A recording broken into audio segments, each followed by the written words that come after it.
नमस्कार, मैं हूं दीपाली राणा। आप देख रहे हैं कमोडिटी 360 डिग्री। और चुनावों से पहले महंगाई कम करने के लिए सरकार ने कमर कस ली है। घरेलू बाजार में खाने के तेलों के भाव नहीं बढ़े, इसलिए सरकार ने कम ड्यूटी पर इंपोर्ट हो रहे एडिबल ऑयल्स की समय सीमा मार्च 2025 तक बढ़ा दी है। यही नहीं, देश में मोलेसिस की उपलब्धता बनाने के लिए उस पर 50% एक्सपोर्ट ड्यूटी लगाने का डिसीजन लिया है। ऐसे भी इन फैसलों का क्या होगा असर, इस पर करेंगे बातचीत। और हमारे साथ बातचीत करने के लिए एशियन पाम ऑयल अलायंस और श्री रेणुका शुगर्स के अतुल चतुर्वेदी मौजूद हैं। साथ ही हमारे साथ पृथ्वी फिनमार्ट के director head commodity currency research Manoj Kumar Jain और एसएसजी फाइनेंस एंड सिक्योरिटीज के VP commodity research Priyank Upadhyay बने हुए हैं।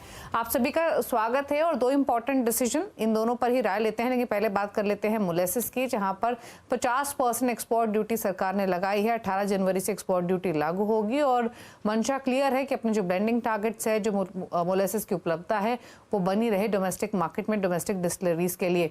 अतुल जी नमस्कार, स्वागत है आपका। तो पहले तो आपका इनिशियल कमेंट लेना चाहेंगे। मुझे याद है आपने पहले भी ये कहा था कि अगर मोलेसिस की उपलब्धता सरकार को बढ़ानी है तो एक्सपोर्ट बैन लगा देना चाहिए। 50% एक्सपोर्ट ड्यूटी फाइनली लगाई है, कैसे देखते हैं पहले तो इस मूव को? देखिए, इंडस्ट्री ये एक्सपेक्ट करती थी कि या तो ये बैन हो जाए एक्सपोर्ट, और या फिर इतनी ड्यूटी लग जाए कि इसका एक्सपोर्ट अनवायबल हो जाए। क्योंकि अपने जब इस्मा की कॉन्फ्रेंस थी थोड़ा दिन पहले, आई थिंक समटाइम इन सितंबर, उस समय भी अपने फूड सेक्रेटरी साहब ने क्लियरली बोला था कि वर्ल्ड का 25% मोलेसेस हिंदुस्तान एक्सपोर्ट करता है। तो अगर ये एक्सपोर्ट चालू रहे और अपना शुगर का एक्सपोर्ट बंद रहे और अपना केन जूस से एथेनॉल बनाना और बी हेवी से बनाना बंद रहे, तो मोलेसेस का एक्सपोर्ट चालू रहना थोड़ा लॉजिकल नहीं लगता था। तो मैं समझता हूँ फाइनली गवर्नमेंट ने इस चीज को रियलाइज किया है और इसको अग्री किया है कि 50% ड्यूटी लगा दी जाए, तो शायद इससे थोड़ा बहुत अंकुश लगे एक्सपोर्ट के ऊपर। अब ये देखने वाला होगा, टाइम आने वाला महीना 2 महीना, कि इस पे अंकुश लगता है कि नहीं लगता है। पर इंडस्ट्री के कंटेक्स्ट में ये एक तो फैसला नहीं। ओके तो अतुल जी, जैसे आपने कहा कि या तो एक्सपोर्ट बैन किया जाए या उतनी ड्यूटी लगाई जाए कि एक्सपोर्ट वायबल ना हो। 50% एक्सपोर्ट ड्यूटी के साथ एक्सपोर्ट कितने वायबल हैं, पहली चीज। अगर कुछ अंदाजा आप दे सकें कि कितना मोलेसिस का एक्सपोर्ट होता था और अब इस मूव के बाद एटलीस्ट इतना एक्सपेक्ट करें कि डोमेस्टिक डिस्टिलरीज के लिए अवेलेबिलिटी रहेगी। देखिए, रफली हम लोगों का, मैं आज सुबह ही आंकड़ा देखा था, पिछले 3 सालों में रफली अबाउट 40 लाख टन का एक्सपोर्ट हुआ। तो अगर एवरेज में पकड़े तो 12-13 लाख टन का हिंदुस्तान से एक्सपोर्ट होता रहा है मोलेसेस का।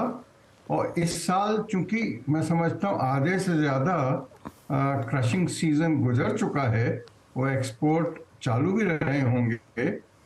तो इस हालत में मैं समझता हूँ अगर 11-12 लाख टन का एक्सपोर्ट होना था, तो मैं समझता हूँ 5-6 लाख टन का तो शायद एक्सपोर्ट हो गया हो या कमिटमेंट हो चुके हों और एक्सपोर्ट वेरियस स्टेजेस में होगा।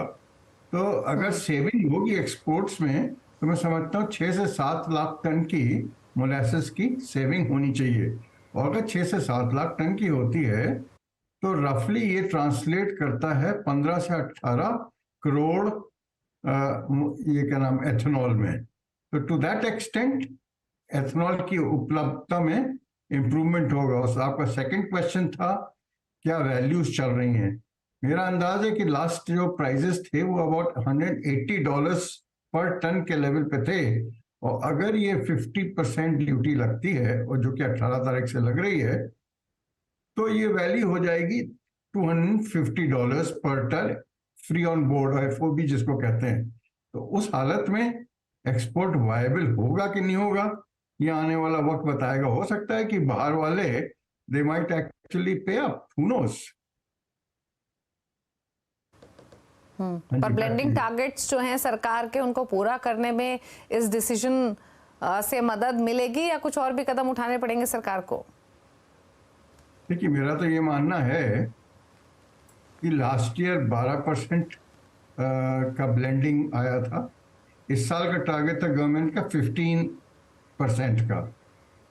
पर चूंकि केन जूस एथेनॉल और बी हेवी एथेनॉल प्रैक्टिकली नया बनना बंद हो गया है और केवल जूस के ऊपर अपनी डिपेंडेंस हो गई है, क्या नाम, मोलासिस के ऊपर डिपेंडेंस हो गई है। मैं समझता हूँ इवन लास्ट ईयर का वो 12% भी अचीव करना should be a big challenge. मक्का और चावल कहीं बहुत ज्यादा उसका इकोसिस्टम आज की तारीख में हालात में नहीं है, तो 7-8% भी अगर अचीव कर लें तो that should be considered as good. Okay अच्छा अतुल जी, एक चीज और जो दूसरा बड़ा डिसीजन है वो है खाद्य तेलों की इंपोर्ट ड्यूटी को लेकर, जो कि मार्च 2025 तक अब जो छूट है वो जारी रहेगी। तो दो चीजें यहाँ पर आपसे समझना चाहेंगे। पहला तो ये इमीडिएट तो शायद कोई इम्पैक्ट प्राइसिंग या इंपोर्ट पैटर्न्स पर ना हो, क्योंकि ये तो एग्जिस्टिंग सेटअप था जिसकी मियाद बढ़ा दी गई है। तो उस पर्सपेक्टिव से आप कैसे देखते हैं इस कदम को? और दूसरी चीज़ ये कि फिलहाल की अगर हम अवेलेबिलिटी की सिचुएशन देखें वेरियस ऑयल्स की, स्पेशली जिन पर इंपोर्ट डिपेंडेंसी है, फिर चाहे वो क्रूड पाम ऑयल हो, सोया ऑयल हो, सनफ्लावर ऑयल हो, कैसी फिलहाल अवेलेबिलिटी और कितना कंफर्ट दिखाई दे रहा है? देखिए, जहां तक अवेलेबिलिटी का सवाल है वो उसमें कहीं से कहीं तक कोई तकलीफ नहीं है। अपने यहाँ का खुद का सोयाबीन का क्रशिंग सीजन फुल फ्लेजेड चल रहा है, राइस ब्रांड की प्रोसेसिंग फुल फ्लेजेड चल रही है, मस्टर्ड आज भी उसकी उपलब्धता बहुत स्ट्रांग है, और मस्टर्ड की जो क्रॉप है वो भी बहुत अच्छा शेप अप कर रही है। ऑलमोस्ट हम लोग का तो ये आंकड़ा बन रहा है कि 12 मिलियन टन या 120 लाख टन की इस बार मस्टर्ड की क्रॉप होनी चाहिए। और अगर ये सब बातें हैं तो ये जो गवर्नमेंट ने जो सिग्नल दिया है कि साल भर या नेक्स्ट मार्च तक का कोई ड्यूटी का इजाफा नहीं होगा, तो इंडस्ट्री के लिए ये तो ठीक है कि ठीक है, अपनी कैलकुलेशंस वो लोग इसके बेसिस पे कर लेंगे, उनकी लागत भी घट जाएगी। बट मैं समझता हूँ हिंदुस्तान के जो ऑयल सीड का किसान है उसके लिए ये खबर कोई बहुत अच्छी खबर नहीं है। और मेरे को लगता है कि ये साल जो है ना, चूंकि इलेक्शन का साल है, तो ये कंज्यूमर फोकस साल रहने वाला है, और किसान कैन वेट। आत्मनिर्भरता के बारे में अगले साल सोचा जाएगा, आज तो किसान क्या नाम कंज्यूमर ही की सुनी जाएगी। वैसे प्राइसेस भी हिंदुस्तान में एग्रीकल्चर के काफी कंट्रोल में है, प्राइसेस भी कहीं कोई तेज नहीं है। मैंने सोचा कि ये शुक्रिया अतुल जी, अपने क्विक जी शुक्रिया आपका आने के लिए शो में अतुल जी, और समझाने के लिए दोनों ही जो डिसीजंस ले गए हैं उसका क्या इम्पैक्ट होगा, किसानों के लिए क्या मायने हैं और कंज्यूमर्स के लिए। कंज्यूमर के लिए तो डेफिनेटली पॉजिटिव है ही। शुक्रिया आपका अपने व्यूज़ देने के लिए। लेकिन एक और इम्पॉर्टेंट खबर वो ये है कि एफसीआई और ओएमएसएस के जरिए गेहूं, चावल और अन्य एसेंशियल कमोडिटीज़ की कीमतों में गिरावट आई है, ऐसा कहना है सरकार का। ऐसे में क्या कहते हैं आंकड़े, भाव में पहले से कितना और अंतर आया है, खासकर गेहूं के उत्पादन को लेकर क्या स्थिति है? इन तमाम मुद्दों पर बातचीत करने के लिए हमारे साथ है मोहर सिंह रतनलाल के ट्रेडर आनंद गर्ग। आनंद जी नमस्कार, स्वागत है आपका। तो सबसे पहले तो स्थिति समझना चाहेंगे फिलहाल की, क्योंकि हमने देखा है कि एफसीआई हो या ओएमएसएस हो, गेहूं, चावल, जो भी दूसरे एसेंशियल कमोडिटीज हैं, प्राइसेस वहां थोड़े हल्के हुए हैं। कैसे देखते हैं फिलहाल की स्थिति? नमस्कार मैडम। जहाँ पर सरकार की ओपीएसएस की स्कीम आई है उसमें ये हम उसका स्वागत करते हैं। उससे मार्केट में कुछ प्राइसेस डाउन तो जरूर हुए हैं, लेकिन ये मार्केट ये नहीं पता लग रहा सरकार किसको ओपन ट्रेड में, अगर ट्रेडर्स को और मिलर्स को किसको कितनी क्वांटिटी में देंगे। अभी भी सरकार टेंडर के थ्रू दे रही है, लेकिन उससे प्राइसेस इतने कंट्रोल में नहीं हो रहे हैं। प्राइसेस कंट्रोल में जब ही हो सकते हैं जब ओपन मार्केट में एमएसपी से कुछ ऊपर प्राइजेस में सरकार माल गेहूं मार्केट में दे। अभी भी दिल्ली की प्राइस 26-26.5 है पर क्विंटल गेहूं की। अभी कंट्रोल करने में, प्राइसेस कंट्रोल करने के लिए तो अभी पता लगे कि टेंडर से बेचेगी या ट्रेडर्स को भी माल देगी सरकार। जब तक ट्रेडर्स को माल नहीं मिलेगा तो मार्केट यहीं घूमेगा, ये मेरा विचार। तो अभी फिलहाल भाव जैसे आपने कहा कि थोड़े कम हुए हैं, लेकिन लंबे समय तक कम रहे उसके लिए कदम पर्याप्त नहीं होगा, तरीका थोड़ा सा बदलना होगा। तो फिर एक चीज बताइए, भाव अब तक कितने हल्के हुए हैं फिलहाल? अभी 100 रुपये कम हुआ है बाजार। पहले 27-27.5 था, अब 26-26.5 का रेट आ रहा है ओपन मार्केट में वीट का।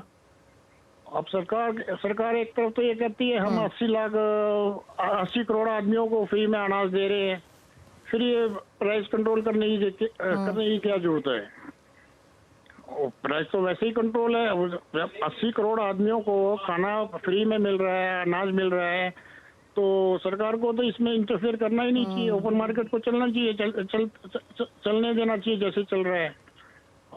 जहाँ तक एफसीआई की लेकिन अगर इसी सेटअप के साथ चलते हैं तो आपको लगता है कि प्राइसेस फिलहाल थोड़े हल्के जरूर हुए हैं, लेकिन लंबे समय तक नीचे के भाव पे ना रहे शायद? ना, नहीं, नीचे ज्यादा लंबे ये प्राइसेस नहीं रहेंगे, यही घूमते रहेंगे। अभी न्यू क्रॉप भी आ जाएगी 2-2.5 महीने में, और न्यू क्रॉप की पोजीशन भी बहुत बढ़िया है, लेकिन प्राइसेस तो यही चलेंगे, इसी रेटों में चलेंगे, क्योंकि खाने वाले भी बहुत है। अच्छा, इसी रेट के आसपास रहेंगे। चलिए, शुक्रिया आपका आनंद जी, क्विकली अपने कमेंट्स देने के लिए इस खबर पर। शुक्रिया आपका। इनफैक्ट हमारे साथ दो हमारे एक्सपर्ट्स भी मौजूद हैं, प्रियंक उपाध्याय हैं, मनोज कुमार जैन भी है। मनोज जी, क्विक कमेंट आपका। इनफैक्ट इन्फ्लेशन को कंट्रोल करने के लिए सरकार कंसिस्टेंटली स्टेप उठा ही रही है, फिर चाहे वो एफसीआई के थ्रू या ओएमएसएस के थ्रू बिक्री ही क्यों ना हो। भारत दाल जैसे इनिशिएटिव्स हमने आते हुए देखे हैं, उधर एडिबल ऑयल्स पर ड्यूटी स्ट्रक्चर सरकार ने कंटिन्यू किया है। कैसे देखते हैं आप इन कदमों को, और specially edible oil, wheat, rice, इन एसेंशियल कमोडिटीज की प्राइसिंग यहाँ से कैसी एक्सपेक्ट कर रहे हैं? नमस्कार दीपाली जी। जैसा कि अतुल जी भी बता रहे थे कि ये इलेक्शन ईयर है और यहाँ पे कंज्यूमर को बेनिफिट्स देने के लिए ही सरकार के इस तरह के जो कदम से वो आगे भी देखने को मिलेंगे, और हम देख रहे हैं लगातार गवर्नमेंट जो उस तरह के कदम भी उठा रही है ताकि जो कीमतें हैं वो कंट्रोल में रहे और महंगाई यहाँ पे एक नियंत्रण में रहे, और उसी को देखते हुए सारी चीजें हो रही है। हमने देखा है कि पहले भारत आटा, भारत दाल और अब भारत चावल की भी बातें जो है यहाँ पे हो रही है। तो ये पूरी जो कवायद है वो इसी लिए है कि जो इन्फ्लेशन है वो कंट्रोल में रहे, और अभी वर्तमान में जो सरकार के द्वारा कदम उठाए गए हैं वो उसी रूप में लिए गए हैं ताकि यहाँ पे खाने के तेल और बाकी जो चीजें हैं, एसेंशियल कमोडिटीज है, उनके भाव नियंत्रण में रहे। जहां तक एडिबल ऑयल का सवाल है, यहाँ पे जो यूएसडीए का रिपोर्ट आया जनवरी मंथ का, तो उसके मुताबिक यहाँ पे जो उत्पादन है सोयाबीन सीड का, वो लगभग 10 से 12 मिलियन टन जो है वो बढ़ने की उम्मीद लगाई जा रही है। साथ ही अब भारत में भी जो रबी का क्रॉप है वो काफी बेहतर पोजीशन में है। तो हमारा मानना है कि कोई बड़ी जो है तेजी की उम्मीद यहाँ पे खाने के तेलों में आने वाले समय में नहीं रहेगी। तो अभी यहाँ पे प्राइस जो है वो नियंत्रण में बने रहेंगे, और जो गवर्नमेंट के जो कदम है वो भी यहाँ पे इलेक्शन को देखते हुए आगे भी जारी रहेंगे। ओके, चलिए, तो ये तो बातचीत हुई प्राइसिंग को लेकर, लेकिन अब फोकस करते हैं स्ट्रैटेजीज पे। प्रियंक उपाध्याय बने हुए हैं। प्रियंक, बताइए पहले आपकी top trading calls. Good evening. आज हमारी पिक सिल्वर में रहेगी। हमने देखा कि जिस तरह से डॉलर इंडेक्स में जो रैली बनी है उसका एक नेगेटिव प्रेशियस मेटल्स में दिख सकता है, और रिलेटिवली सिल्वर अंडर परफॉर्म भी कर रहा है गोल्ड को। तो यहाँ पे सेल की रणनीति करनी चाहिए। 72,700 के आसपास जो भी रैलीज आती है वो एक अपॉर्चुनिटी रहेगी टू गो शॉर्ट। 73,500 के ऊपर का एक स्टॉप लॉस रहेगा। शॉर्ट टर्म टारगेट 70,800 के रहेंगे। दूसरी पिक हमारी एनर्जी कॉम्प्लेक्स से रहेगी, क्रूड ऑयल में। जिस तरह से मिडिल ईस्ट में टेंशंस चल रहे हैं तो एक वॉर प्रीमियम दिख रहा है क्रूड के प्राइसेस में, तो एक बाइंग का अपॉर्चुनिटी दिखता है from the price point of view. 6,030 के आसपास बाई किया जा सकता है। 5,900 का स्टॉप लॉस रहेगा। 6230 के टारगेट्स रहेंगे। तो कच्चे तेल और सिल्वर पर आपको ट्रेड्स मिले हैं प्रियंक की तरफ से। रुक रहे हैं ब्रेक के लिए। ब्रेक के बाद मनोज जी की कॉल्स भी आपके लिए लेकर आएंगे। जल्द वापस आते हैं।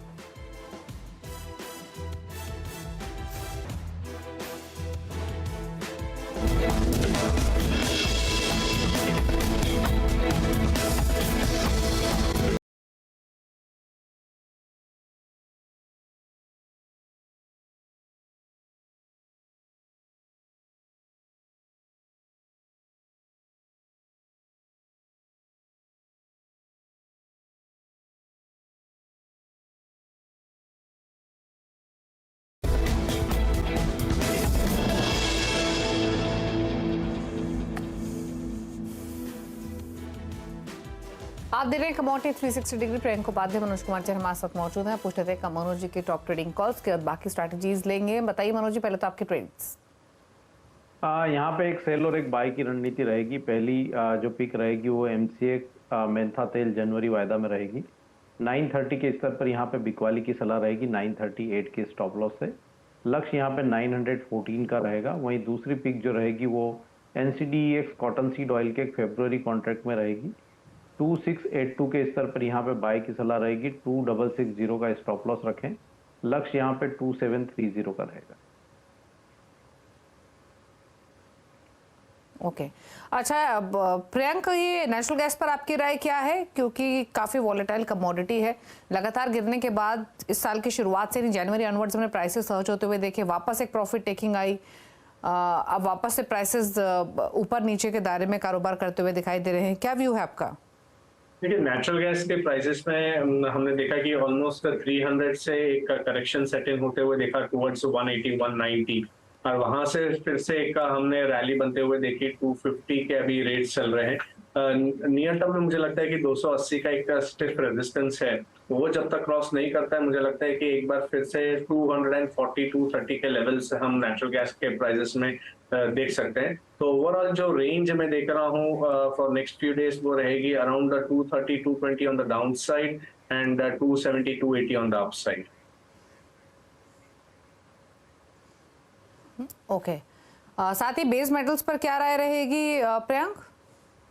देखिए, बेस मेटल्स में हम देख रहे हैं कि कॉपर चाइना की तरफ से जो स्टिमुलस का अनाउंसमेंट है उसका एक इम्पैक्ट हमने आज कॉपर के प्राइसेस में आता हुआ दिखा है।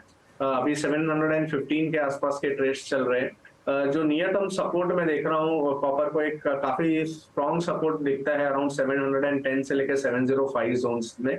तो वो एक अपॉर्चुनिटी रहेगी, जब तक वो होल्ड करते हैं मुझे लगता है कि ग्रेजुअल एक राइज रहेगा सारे बेस मेटल्स में, और कॉपर वो लीड कर सकता है। तो 710 705 ये एक डिमांड जोन रहेगा कॉपर के प्राइस पॉइंट ऑफ व्यू से, और ग्रेजुअली एक मूव आता हुआ दिखता है अराउंड 725 730 तक। अगर जिंक की मैं अगर बात करूं तो जिंक में भी 220 के एक अच्छे सपोर्ट्स है, वो जब तक होल्ड करते हैं बायस थोड़ा बहुत पॉजिटिव रहेगा टुवर्ड्स 228 230।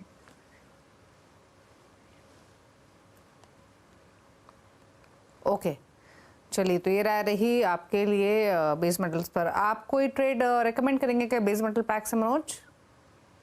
बेस मेटल्स में यहाँ हम देख रहे हैं कि कॉपर में लगातार जो है निचले स्तरों पर सपोर्ट जो है वो बने हुए हैं। तो ओवरऑल बेस मेटल पैक पे कॉपर ही यहाँ पे एक टॉप पिक रहेगी। 712 के अगर स्तर मिले तो जनवरी कॉन्ट्रैक्ट में बाय की रणनीति बना के चलना चाहिए 708 के स्टॉप लॉस से। लक्ष्य यहाँ पे 722 से 24 तक के रखे जा सकते हैं अगले 1 से 2 सेशन के लिए। ओके चलिए, तो ये स्ट्रैटेजीज रही आपके लिए बेस मेटल्स और बाकी कमोडिटीज़ पर। शुक्रिया मनोज और प्रियंका आप दोनों का ही आने के लिए शो में और अपने व्यूज़ देने के लिए सभी कमोडिटीज़ पर। इसी के साथ एक ब्रेक के उस पर आवाज़ समाचार। नमस्कार।